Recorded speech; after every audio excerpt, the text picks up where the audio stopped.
गद्दी पर बैठने की इतनी जल्दबाजी थी। हर जीव के पास ज्ञान है और हमारे प्रधानमंत्री कहते हैं मैं हिंदू हूं, और जो हिंदुइज्म की नींव है उसको नहीं समझते।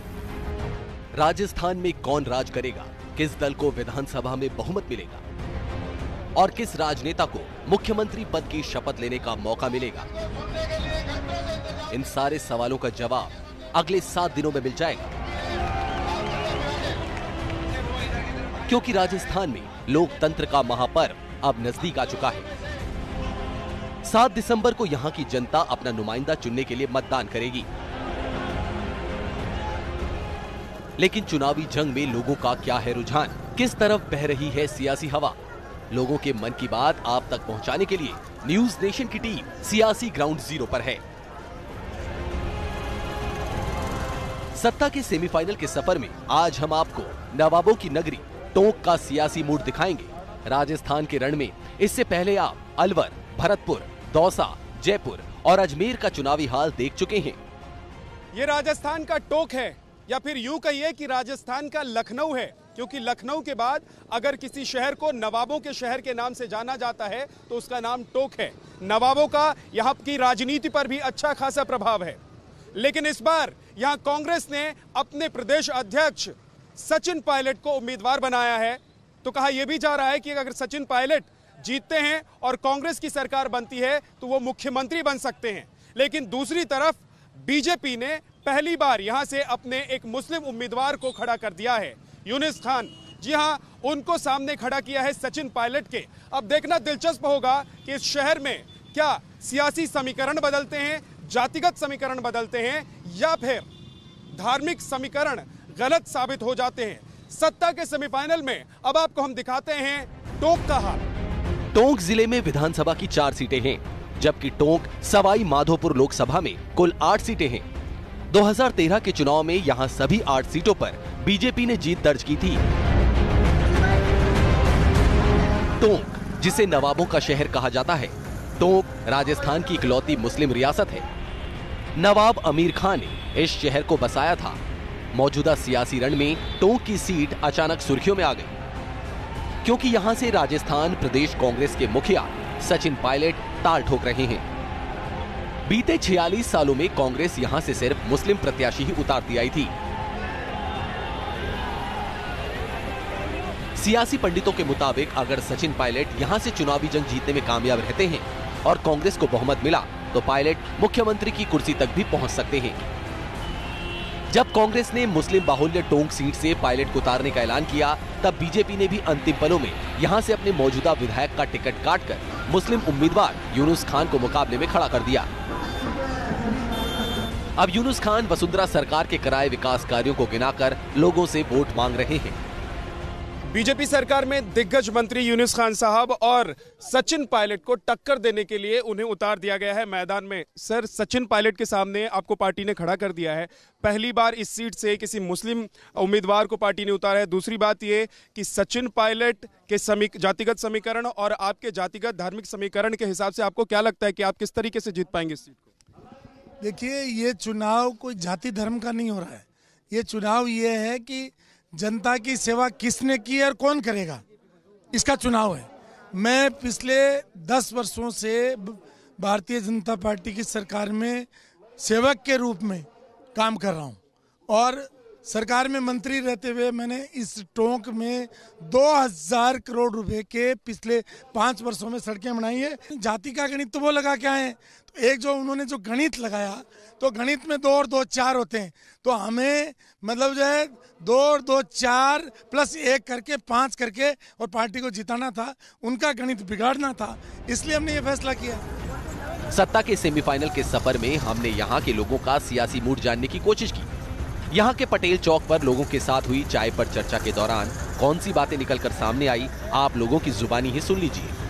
हम नवाब नगरी टोंक के पटेल चौक पर इस वक्त मौजूद हैं और यहाँ पर चाय की कई सारी दुकानें आप देख सकते हैं और यहाँ पर लोग चाय पीने आते हैं। तो क्योंकि चुनाव का मौसम है तो चुनावी चर्चा भी खूब होती है, तो हमने सोचा क्यों ना इन लोगों से ही बात कर लें ताकि चुनाव के बारे में कुछ हमें समझ में आ सके। भाई साहब, यहीं के रहने वाले हैं आप? बिल्कुल सर। वोटर भी हैं? बिल्कुल। तो कैसा माहौल है इस बार? बिल्कुल सचिन पायलट जीतेंगे यहाँ से, कांग्रेस जीतेगी राजस्थान से, और सीएम कांग्रेस का होगा, इसमें कोई शक नहीं। सीएम कांग्रेस का होगा, ये कह रहे हैं आपके बगल में बैठे। बिल्कुल सर, सीएम कांग्रेस का ही होगा, बिल्कुल कांग्रेस का होगा, क्योंकि टोंक विधानसभा के अंदर सचिन पायलट का आना भारी मतों से इतिहास के अंदर जो है मतलब उनकी जीत होगी। उसके पीछे लॉजिक यह है कि यहाँ की जनता मुख्यमंत्री के रूप में देख रही है, कद्दावर नेता के रूप में देख रही है। उस शख्स ने जो है हम लोगों से मीटिंग लेके वादा किया है कि पहली प्राथमिकता हमारी रेल की होगी, इसलिए टोंक विधानसभा को, टोंक जिले को रेल की आस जागी है। आपको क्या लग रहा है? यहाँ पे सचिन पायलट ही आएंगे और सचिन पायलट ही भारी मतों से जीतेंगे और जीत करके विधानसभा में मुख्यमंत्री। क्यों 5 साल में जो कामकाज हुआ है उससे आप लोग खुश नहीं है? 5 साल में ये जो टोंक है बिल्कुल बीमारू स्थिति में पहुँच गया और यहाँ पे कोई व्यवस्था नहीं है। हाँ जी, यहाँ सचिन पायलट ही जीतेंगे सब। नहीं, 5 साल में क्या हुआ है? 5 साल में जो कामकाज हुआ है उससे खुश नहीं? कुछ भी नहीं हुआ काम, सारे संसार में कुछ भी काम नहीं हुआ। मैं ये कहना चाहता हूँ हमारे मौजूदा विधायक, उनके 5 साल में वो अपनी सड़क ही नहीं बनवा सके तो और दूसरी जगह वो क्या कर सकते हैं, ये बताइए आप। बीजेपी सही है, वैसे बीजेपी के ही दावेदार हम तो देखो। अच्छा थे सरकार बीजेपी की बढ़िया चल रही है, गंगा बहरी चे सीधी बात तो ये आती। अब यो मान लो 60 साल में खाए नो तो 5 साल में धनिया फल भी नहीं सकते। कुछ लोग हैं जो कह रहे हैं खूब काम हुआ है, गंगा बह रही है यहाँ पे, आपको भी लगता है गंगा बह रही? नहीं, जब यहाँ सरकार आई थी भाजपा की, उन्होंने वादा किया था हम टोंक में रेल लाकर रहेंगे, लेकिन वो वादा ही बन के रह गया था। विकास हुआ है, विकास हो रहा है, और विकास की जो गति है वो थोड़ी धीमी है। कौन जीतेगा कौन, ये तो हम काम बता नहीं सकते। अभी पता ही नहीं है आपको? आपको पता है क्या हो रहा है? काम अच्छा हुआ है इसलिए खुश हैं या नाराज हैं? नहीं, काम तो अच्छा हुआ नहीं है बिल्कुल भी। अच्छा, पिछले 5 साल में से 4 साल तक कुछ नहीं हुआ। लोगों का सियासी मूड जानने के बाद हम जैसे ही आगे बढ़े, कुछ लोगों ने हमारा रास्ता रोक लिया। ये लोग हमें कुछ बताना चाह रहे थे। हाँ भैया, बताओ क्या दिक्कत है? आपने हमें रोक लिया, हम जा रहे थे यहाँ से। सर हमारी ये कमजोरी है, जो हम कलंदर समझती है, हमारी जात कलंदर है। जहाँ से भी पैसा कमाते थे ना, हम बजरी में कमाते थे, जो वो बजरी सरकार ने बंद कर दिया है। क्यों बंद कर दिया? और महंगाई ज़्यादा बढ़ा दी है। जो वो ट्रक चलते थे ना, उसको भी बंद करा दिया। उससे ज़्यादा टैक्स मांगता है सरकार, और ये जितना भी पैसा जाता है ना, वो सरकार को जाता है। ये सरकार किसके लिए बनी है? किसने बनाया? मजदूरों के लिए, और ये जनता ने बनाया सरकार। सर बेरोजगारी बहुत ज़्यादा है, बजरी बंद होने के कारण आदमी परेशान है। टोंक की सियासी हलचल के बीच अब हमारी मंजिल बना यहाँ का सआदत अस्पताल। यहाँ मिलने वाली सुविधाओं और मरीजों की हालत पर हमने लोगों से बात की। व्यवस्था ठीक है? डॉक्टर हाँ, हैं, बेड सही है? हाँ सही है, सब बढ़िया हाल है। चुनाव हो रहे हैं तो क्या लग रहा है, किसके पक्ष में माहौल लग रहा है? ये तो किसकी सरकार बन सकती है? भाई अब ये तो पता नहीं, तो नहीं रहता। जिला अस्पताल की हालत बहुत बुरी है कि यहाँ न तो डॉक्टर अपने आउटडोर में बैठते हैं, सब डॉक्टरों ने अपने घरों पे दुकानें जमा रखी है। आप जाके देख लें, वहाँ लैब भी उनके घरों पे मिलेगा, मेडिकल स्टोर भी उनके घरों पे मिलेगा। जिला अस्पताल में इलाज करा रहे मरीजों की शिकायत थी कि यहाँ हर छोटी बात के लिए डॉक्टर जयपुर के लिए रेफर कर देते हैं। अच्छा, तो इलाज ठीक से हुआ कि नहीं हुआ अभी? नहीं, अभी तो ठीक से हो रहा है। बोतल भी चढ़ा दी थी, इंजेक्शन भी डाल दिए थे उसके अंदर, बोतल के अंदर। तो उल्टी रुक गई थी इसकी सुबह, फिर अभी है ना जो जयपुर का कार्ड दे दिया कि जयपुर लेके जाओ। नहीं भाई साहब, साफ सफाई भी नहीं है, और क्या है यहाँ इलाज कम होता है, जयपुर रेफर ज्यादा करते हैं यहाँ के डॉक्टर। मुबारक महल यानी कि टोंक के नवाबों का महल, और टोंक के नवाबों के वंशज आज भी यहाँ पर रहते हैं। लेकिन इस महल के साथ एक और बात जुड़ी हुई है, वो ये है कि यहाँ पर ऊंटों की कुर्बानी होती रही है। लेकिन साल 2014 में सरकार ने जब ऊंट को राज्य पशु घोषित कर दिया, उसके बाद से सहमति से, नवाबों के परिवार और उनके वंशजों की सहमति से इस कुर्बानी पर रोक लगा दी गई। लेकिन अभी क्योंकि चुनावी माहौल है, विधानसभा का चुनाव है, सचिन पायलट यहां से मैदान में है, दूसरी तरफ यूनिस खान मैदान में है, तो सवाल यह है कि 8000 के करीब जो वोटर हैं नवाब परिवार के, यानी कि उनके वंशज जो हैं, वो किसकी तरफ हैं, वो किसको सपोर्ट करेंगे, वो जिसकी तरफ जाएंगे उसका खेल बिगाड़ सकते हैं और बना सकते हैं। नवाबों के शहर टोंक में नवाबों के परिवार के करीब 8500 वोट हैं। ऐसे में इनका रुख जीत हार की लकीर खींचने में बड़ा फैक्टर साबित हो सकता है। इस बार हमने सोचा है, ये फैसला लिया है कि हम कांग्रेस पार्टी को सपोर्ट करेंगे इंडिविजुअली। यूनुस खान और सचिन पायलट और everybody they are all very good persons, but it is a choice, it is a matter of party programs and the future of the public. ये वही टोंक सीट है जहां साल 2014 में कांग्रेस ने क्रिकेटर मोहम्मद अजरुद्दीन को मैदान में लोकसभा का चुनाव लड़ने के लिए उतारा था।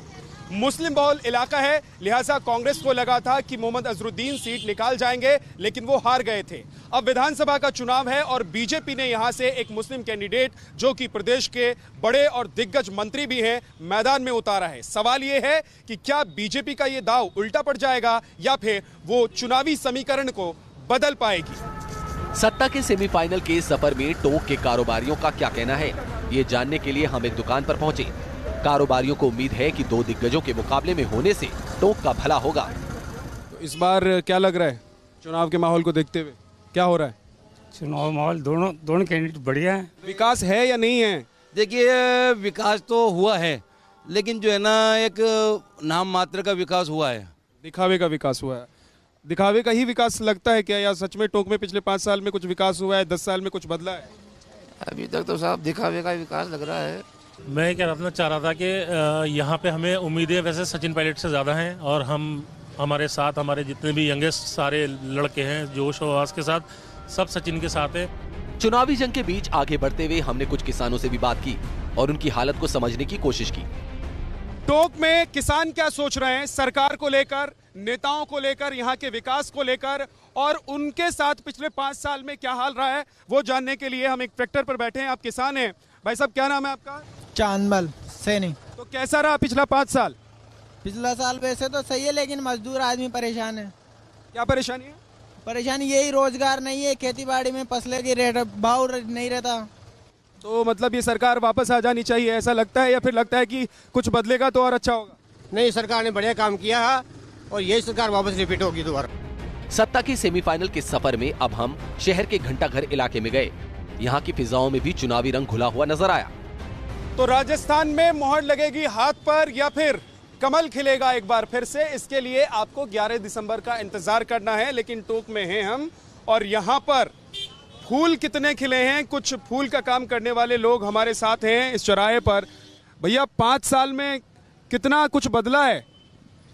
थोड़ा बहुत तो बदल गया पहले से। अच्छा हुआ है? अच्छा हुआ है।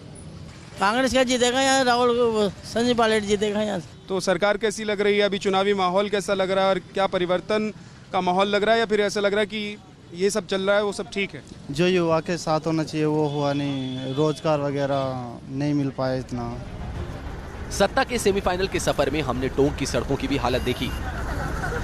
शहर में कई जगहों पर तो अभी भी काम चल रहा है, लेकिन जैसे ही आप दूर दराज के इलाकों में जाएंगे तो तस्वीर कुछ अलग ही दिखाई देती है।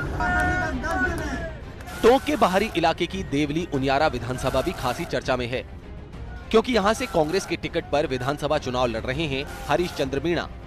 टोंक सवाई माधोपुर से मौजूद सांसद हरीश चंद्र मीणा बीजेपी छोड़कर कांग्रेस के हो चुके हैं। बीजेपी को छोड़ने के पीछे कोई वजह? बीजेपी में जाने की भी कोई वजह नहीं थी, छोड़ने की कोई वजह नहीं है। और जो मुझे खुलासा करना है, चुनाव से फ्री हो जाऊं, जनता को बताऊंगा क्या तो वजह थी बीजेपी में जाने की और क्या वजह है छोड़ने की, क्योंकि अभी चुनाव का वक्त है, मैं इसमें व्यस्त हूँ। सर, आप लोकसभा से सांसद हैं और अब विधानसभा का चुनाव लड़ रहे हैं, ऐसा परिवर्तन, ऐसा मन क्यों? ये मन है, परिवर्तन है, समय गतिशील है, सब कुछ होता रहता है, ये भी हो रहा है। कुछ इलाकों में हम देख रहे हैं कि चुनाव को देखते हुए सड़कें बनाई जा रही हैं। आप बिल्कुल सही कह रहे हैं कि विकास का अभाव है, जनता त्रस्त है। मूलभूत सुविधाएं, चाहे सड़क की हो, पानी की हो, बिजली की हो, अस्पताल की हो, शिक्षा की हो, सब चीज़ों का अभाव है। और ये काम करना सरकार का है, पर सरकार भी बनाती तो पब्लिक है, तो पब्लिक भी उसमें उनका भी योगदान है। टोंक जिले में कांग्रेस और बीजेपी के बीच कांटे की टक्कर है। अब मतदाता नेताओं के वादों को हकीकत के तराजू में तौल रहे हैं। राजस्थान के रण में किसे फतेह मिलती है और किसे मात, इसका फैसला 11 दिसंबर को हो जाएगा। वीडियो जर्नलिस्ट कमल किशोर के साथ विद्यानाथ झा, न्यूज नेशन, टोंक, राजस्थान।